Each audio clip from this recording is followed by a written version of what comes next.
আসসালামু আলাইকুম বন্ধুরা, আজকে আমি ode to the west wind কবিতাটি নিয়ে আলোচনা করব। লিখেছেন পিবি শেলি। তিনি জন্মগ্রহণ করেন August 4, 1792। Birth place Field Place, United Kingdom. মৃত্যুবরণ করেন জুলাই 8, 1822, 29 বছর বয়সে। Resting place Rome. Notable works: Ozymandias, ode to the west wind, to a skylark, Adonais, the necessity of atheism. Occupation: poet, dramatist, essayist and novelist. Spouse name: Mary Shelley. Genre: poetry. Stanza 5। Theme: pessimism and optimism. Line of poem: 64।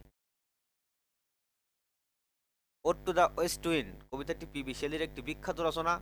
এটি 5টি স্তবকে বিভক্ত এবং প্রকৃতির শক্তি ও তার সঙ্গে মানুষের সম্পর্কের কথা বলে। Oh, wild west wind, thou breath of autumn being. পশ্চিমের বন্য বাতাস, তুমি শরৎ ঋতুর প্রাণের নিঃশ্বাস।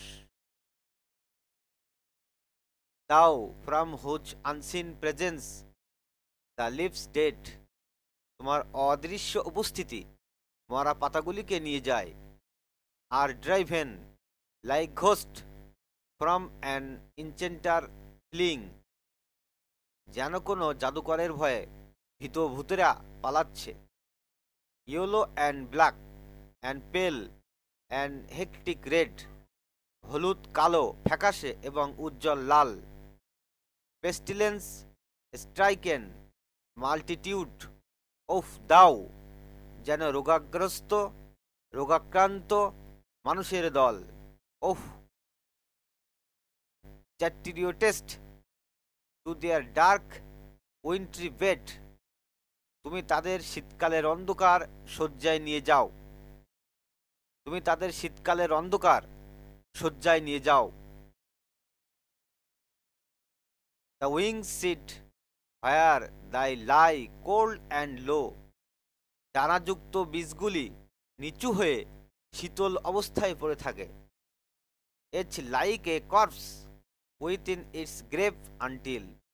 যেন কবরে শায়িত লাশ। Thine azure sister of the spring shall blow. তোমার নীলাভ বোন বসন্তকালে বয়ে যাবে। আর clarion over the dreaming earth and fill. তার জাগরণ ধ্বনি, তার জাগরণ ধ্বনি পৃথিবীতে ছড়িয়ে দেবে। Driving sweet birds like flocks to feed in air. মিষ্টি কুড়িগুলি যেন বাতাসে ভেসে ওঠা মেষপালের মতো। With living hue and অডওয়ার্ডস plane and hills. পর্বত ও সমতলে নতুন রং ও সুবাস নিয়ে আসে। Wild spirit which art moving everywhere. বন্য আত্মা, তুমি সব জায়গায় বিরাজমান। Destroyer and preserver hears, oh hear. তুমি ধ্বংসকারী এবং রক্ষাকারী, শোনো ও শোনো। Thou on whose stream mid the steep sky commotion. তুমি যা স্রোতে আকাশের তীব্র গতির মধ্য দিয়ে। Loose cloud like earth decaying leaves are shed. মেঘগুলি পৃথিবীর পচা পাতার মতো ছড়িয়ে পড়ে। শুক from the tangled boughs of heaven and ocean. যেন আকাশ ও সাগরের গাছের ডাল থেকে ঝরে পড়ছে। Angels of rains and lightning there are spread. বৃষ্টি ও বজ্রপাতের দূতেরা মেঘের আকারে ছড়িয়ে থাকে। On the blue surface of thine airy surge. তোমার বায়বীয় স্রোতের নীল পৃষ্ঠে। Like the bright hair uplifted from the head. যেন মাথা থেকে উড়ে যাওয়া উজ্জ্বল চুল, of some fierce maenad even from the dim verse, যেন উগ্র নারী মিনাদের মাথার চুল, of the horizon to the zenith height, আকাশের কিনারা থেকে চূড়াই পর্যন্ত, the locks of the approaching storm, thou dirge, আসন্ন ঝড়ের চুল, তুমি একটি অন্তিম সঙ্গীত, of the dying year, to which this closing night, মৃতপ্রায় বছরের জন্য বিদায়ী সঙ্গীত, will be the dome of a vast sepulchre, যেন বিশাল সমাধির গম্বুজ, ভোল্ট উইথ অল দাই কনগ্রিগেট মাইট, তোমার সমস্ত শক্তি দিয়ে ছাদ তৈরি করা, of vapours from those solid atmosphere, যার কঠিন বায়ুমণ্ডল থেকে, black rain and fire and hails will burst oh hear, কালো বৃষ্টি, আগুন এবং শিলা পড়বে। ও শোনো, thou who didst waken from his summers dream, তুমি যিনি গ্রীষ্মের স্বপ্ন থেকে জাগিয়ে তুলেছে, the blue Mediterranean where he lay, নীল ভূমধ্যসাগর যেখানে শুয়েছিল, lulled by coil of his crystalline streams, তার স্বচ্ছ প্রবাহের কুণ্ডলিতে মগ্ন, beside a pumice isles in Baiae's bay, বাইয়ের উপসাগরে এক জ্বলন্ত পাথরের দ্বীপের পাশে, and saw in sleep old palace and tower, সে স্বপ্নে পুরানো প্রাসাদ ও মিনার দেখেছিল, quivering within the waves intenser day, তরঙ্গের ভেতর কাঁপছিল, all overgrown with azure moss and flower, সবকিছু নীল শ্যাওলা ও ফুলে আচ্ছাদিত, so sweet the sense faint picturing them, যা এত মিষ্টি যে কল্পনা করতেই বোধশক্তি লোপ পায়, if I R a dead leaf দাও মাইটেস্ট বেয়ার, যদি আমি একটি মৃত পাতা হতাম তবে তুমি আমাকে বহন করতে, if I R a swift cloud to fly with thee, যদি আমি একটি দ্রুত মেঘ হতাম যা তোমার সাথে উড়ে যেত, এ ওয়েভ টু প্যান্ট বেনিয়েথ দাই পাওয়ার অ্যান্ড শেয়ার, যদি আমি একটি তরঙ্গ হতাম যা তোমার শক্তির নিচে কাঁপত, দ্য ইম্পালস অফ দাই স্ট্রেংথ ওয়ানলি লেস ফ্রি, তোমার শক্তির অনুপ্রেরণা অনুভব করতাম যা কিছুটা কম স্বাধীন, দেন দাও ও আনকন্ট্রোলেবল, তুমি যা ও অপ্রতিরোধ্য শক্তি, তুমি যা ও অপ্রতিরোধ্য শক্তি, if even I were as in my boyhood and could be, যদি আমি আমার শৈশবে থাকতাম তবে হতে পারতাম, দ্য কমরেডস অফ দাই ওয়ান্ডারিংস ওভার হেভেন, তোমার আকাশপথে ঘুরে বেড়ানোর সঙ্গী,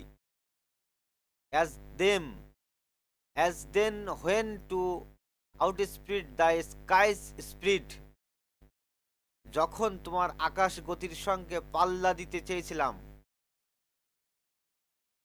square seems a vision I would ne'er have striven, যা যেন স্বপ্নের মতো ছিল না, তখন চেষ্টা করেছিলাম, as thus with thee in prayer in my sore need, as thus with thee in prayer in my sore need. তবে এখন তোমার কাছে প্রার্থনা করছি আমার কঠিন সময়ে। উফ, লিভ me as a wave, a leaf a cloud. উফ, আমাকে এক তরঙ্গ, পাতা বা মেঘের মতো তুলে নাও। I fall upon the thorns of life, I bleed. আমি জীবনের কাঁটাগুলিতে পড়েছি, আমি রক্তাক্ত। A heavy weight of hours has chained and bowed. সময়ের ভার আমাকে শৃঙ্খলিত করে দিয়েছে। One too like thee tameless and swift and proud. তোমার মতোই আমি একসময় অপ্রতিরোধ্য, দ্রুত এবং গর্বিত ছিলাম। Make me thy lyre even as the forest is. আমাকে তোমার বীণা বানাও, যেমন বনভূমি তোমার বীণা। What if my leaves R falling like its own. যদি আমার পাতা বনভূমির পাতার মতো ঝরে যায়, তাতে কি আসে যায়? দ্য টুমুল্ট অফ দাই মাইটি হারমোনিস। তোমার শক্তিশালী সঙ্গীতের উন্মাদনা। Will take from both a deep autumnal tone. তোমার সঙ্গীত শরতের গভীর সুর গ্রহণ করবে। Sweet thou in sadness be thou spirit fierce. যা দুঃখের মধ্যে মধুর, তুমি হে উগ্র আত্মা। My spirit be thou me impetuous one. আমার আত্মা হও, তুমি আমার মধ্যে প্রবাহিত হও। Drive my dead thoughts over the universe. আমার মৃত চিন্তাগুলিকে সারা পৃথিবীতে ছড়িয়ে দাও। Like withered leaves to quicken a new birth. শুকনো পাতার মতো যা নতুন জীবনের সূচনা করে। And by the incarnation of this verse. এবং এই কবিতার জাদুমন্ত্রের মাধ্যমে scatters as from an unextinguished heart. যেন নিভে না যাওয়া অগ্নিকুণ্ড থেকে ছড়িয়ে দাও। Ashes and sparks my words among mankind. ছাই এবং স্ফুলিঙ্গের মতো আমার শব্দগুলি মানুষের মধ্যে ছড়িয়ে দাও। Be through my lips to unawakened earth. আমার ঠোঁটের মাধ্যমে নিদ্রিত পৃথিবীতে পৌঁছাও।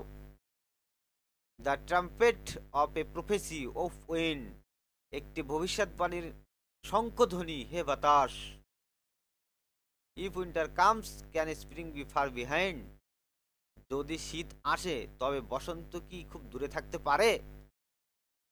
Ode to the west wind কবিতা সারাংশ বাংলায়। পিবি শেলির ode to the west wind একটি গীতিকবিতা, যা প্রকৃতির শক্তি এবং এর পুনর্জন্মের ক্ষমতাকে কেন্দ্র করে লেখা। কবি এখানে পশ্চিম বাতাসকে প্রকৃতির ধ্বংসকারী এবং সৃষ্টিকারী শক্তি হিসাবে দেখিয়েছেন। কবিতাটিতে 5টি স্তবকে বিভক্ত। এখানে প্রতিটি স্তবকের সারমর্ম বাংলায় তুলে ধরা হলো। শেলি পশ্চিম বাতাসকে শরৎ ঋতুর প্রতীক হিসেবে বর্ণনা করেছেন। তিনি দেখিয়েছেন কিভাবে বাতাস মরা পাতা উড়িয়ে নিয়ে যায় এবং নতুন বীজকে মাটিতে ফেলতে সাহায্য করে। এটি প্রকৃতির ধ্বংস ও পুনর্জন্মের চক্রকে প্রতিফলিত করে। বাতাস যেমন পুরাতন জিনিস ধ্বংস করে, তেমন নতুন জীবনের সম্ভাবনা সৃষ্টি করে। কবি পশ্চিম বাতাসের প্রভাব আকাশে দেখিয়েছেন। বাতাস মেঘকে উড়িয়ে আনে এবং ঝড় বৃষ্টি ও বজ্রপাতের সম্ভাবনা তৈরি করে। মেঘকে কবি বৃষ্টি এবং বজ্রপাতের দূত বলে উল্লেখ করছেন। এটি প্রাকৃতিক শক্তির গতিশীলতার প্রতীক। কবি পশ্চিম বাতাসের ভূমিকা সমুদ্রের উপর দেখিয়েছেন। বাতাস ভূমধ্যসাগরের শান্ত জলকে উত্তাল করে তোলে। এটি সাগরের গভীরে লুকিয়ে থাকা প্রাচীন সভ্যতার স্মৃতিকে প্রকাশ করে। পশ্চিম বাতাসের এই প্রভাব সমুদ্রকে আন্দোলিত করে এবং সৃষ্টির নতুন পথ উন্মোচন করে। কবি নিজেকে পশ্চিম বাতাসের সঙ্গে সংযুক্ত করেছেন। তিনি চান বাতাস তার মৃতপ্রায় আত্মাকে পুনর্জীবিত করুক। কবি বলেন, জীবন তাকে ক্লান্ত করেছে এবং সময় তাকে শৃঙ্খলিত করেছে। তিনি তার শৈশবের স্বাধীনতা ফিরে পেতে চান, যখন তিনি বুনো এবং বেগবান ছিলেন। কবি পশ্চিম বাতাসকে প্রার্থনা করেন যে যেন এটি তার চিন্তাকে নতুন শক্তি দান করে। কবি পশ্চিম বাতাসকে অনুরোধ করেন যেন এটি তাকে একটি মাধ্যম হিসেবে ব্যবহার করে। তিনি চান তার চিন্তা এবং কবিতা বাতাসের মতো পৃথিবীতে ছড়িয়ে পড়ুক। কবি চান তার শব্দগুলি মানুষকে জাগ্রত করুক এবং নতুন পরিবর্তনের বার্তা দিক। তিনি বলেন, শীতের পরে বসন্ত যেমন আসবেই, তেমনি প্রতিটি সংকট বা ধ্বংস নতুন সৃষ্টির সম্ভাবনা নিয়ে আসে। মোট কথা হচ্ছে, ode to the west wind একটি কবিতা যেখানে প্রকৃতির শক্তি, ধ্বংস এবং পুনর্জন্মের চক্রের মধ্য দিয়ে কবিতার ব্যক্তিগত আবেগ এবং আকাঙ্ক্ষা প্রকাশ করেছেন। পশ্চিম বাতাস এখানে পরিবর্তন এবং পুনর্জাগরণের প্রতীক। কবিতাকে মানুষের মাঝে ছড়িয়ে দিতে চান এবং একটি নতুন যুগের সূচনা করতে চান। বন্ধুরা, আজকের এই কবিতাটি এ পর্যন্তই। ভালো থাকো সবাই।